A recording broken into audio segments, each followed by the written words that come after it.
আজকে আমরা এই আহত যোদ্ধাদের জন্য এই ইফতারের ব্যবস্থা করেছি।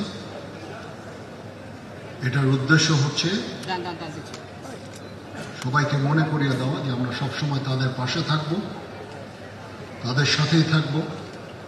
তাদের এখানে অনেকে খুব আহত, অনেকে চলাফেরা করতে পারেন না, দেখতে পারেন না। আমি আপনাদেরকে অ্যাসুরেন্স দিচ্ছি যে আমরা সবসময় আপনাদের পাশে থাকব।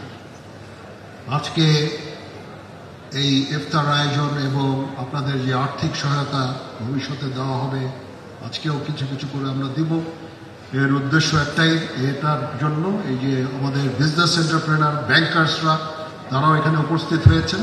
তাদের অর্থে, তাদের আর্থিক সাহায্যে আমরা এটা করছি। তাছাড়াও ডিজিএফআই আপনাদের জন্য টাকা অর্থ দান করেছে, সেই অর্থ আপনার কাছে পৌঁছাবে ইনশাআল্লাহ। এসএসএফ, স্পেশাল সিকিউরিটি ফোর্স টাকা দিয়েছেন এবং এই সমস্ত ব্যাংকাররা টাকা দিয়েছেন। আমরা সেনাবাহিনীর তরফ থেকে টাকা খরচ করছি।